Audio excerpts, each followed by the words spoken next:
Hello guys. Started a small fire so I can warm some water, but right now I'm looking to do a pot holder that I can hook onto a crossbar, and then those two sticks will stick together right here, and I'll show you how to do this one part at a time. First of all, I have to cut, let's say make a straight cut with my saw here, okay, and it's gonna stop at the middle here, and then split the stick so I remove half of this stick. Same for the other one. Then I'm gonna show you how to have them to stay together. Stay tuned. Montreal, baby, baby. Secret spot. No trace fire. So, first part was to find two equal straight pieces, okay, two hooks like this, and then I take my saw and I make a cut right here and I split it.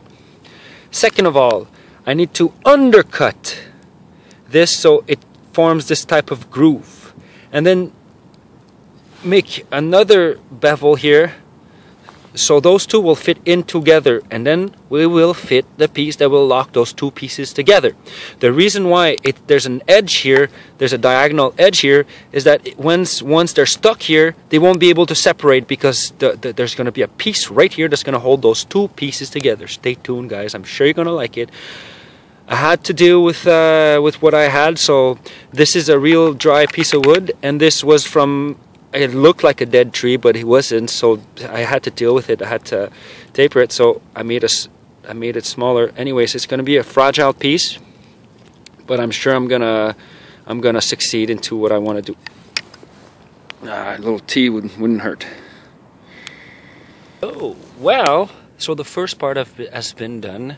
I completed the angles on each sticks. So it's a little bit of seesaw action, because if you cut a little too much here, you got to cut a little bit more here, and then if you cut too much, it's just, and then you find a perfect balance. So those two sticks, it doesn't really look perfect because, you know, it's cold. I'm in, you know, I just finished work and I just came here just to start a fire, keep warm, have a little tea, and practice the skill, this little craft. So I'm gonna finish this by making a groove in between those, with those two sticks, and then putting a stick that's gonna hold it together. You still can't figure it out? Well, stay tuned, I'll show it to you. Thank you for watching. Oh, hey. So you see, guys, I made an extra square. Make sure it's a square type, square notch. I gotta finish it a bit, but that's the way it's supposed to be. That's the way it's supposed to look on this more drier wood.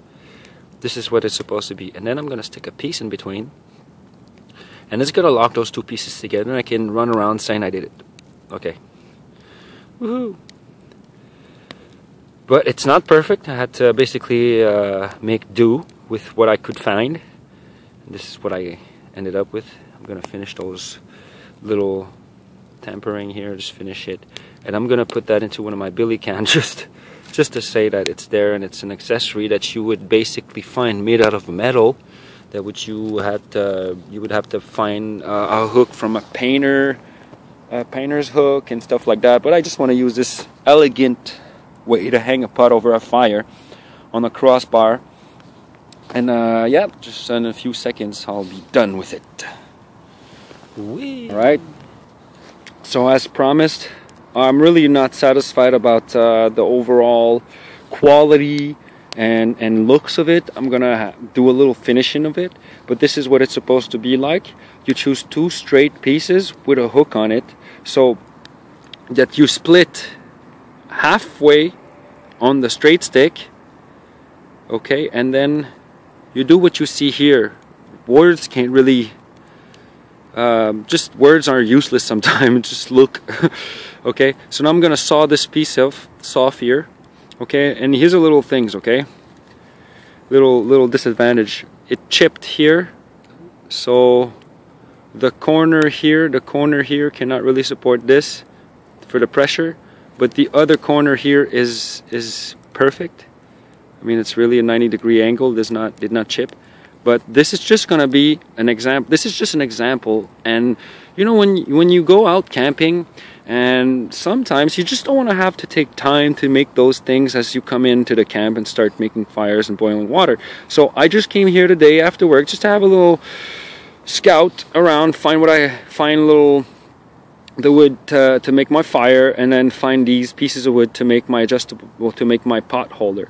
Now I'm gonna remove the bark on it and do the finishing touch, take a picture and upload this video for you guys, because I saw mears had this adjustable pot holder, multiple pot holder videos on YouTube for free, obviously, and it looks like they removed it, so I decided to do this elegant piece of bushcraft to show you what mears taught me.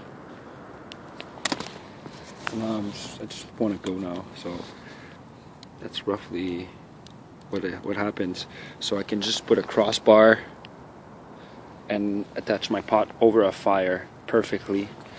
If one piece breaks, usually I do the whole thing again, but you can always replace one piece. And that will dismantle. I'll shave those square ends, make it look, packable, make it look perfectly to fit my billy can. So I just have to open my billy can, set it up, and then hook that up to the fire. I hope you guys liked the video. Please subscribe. Please share your comments, your ideas, your videos, your response. Really like to see what you guys have to say. I learned a lot from YouTube, and I'm doing the same for people that don't have the chance to basically pay for bushcraft courses. YouTube is excellent for information. See, this is a DC4 sharpening zone right here.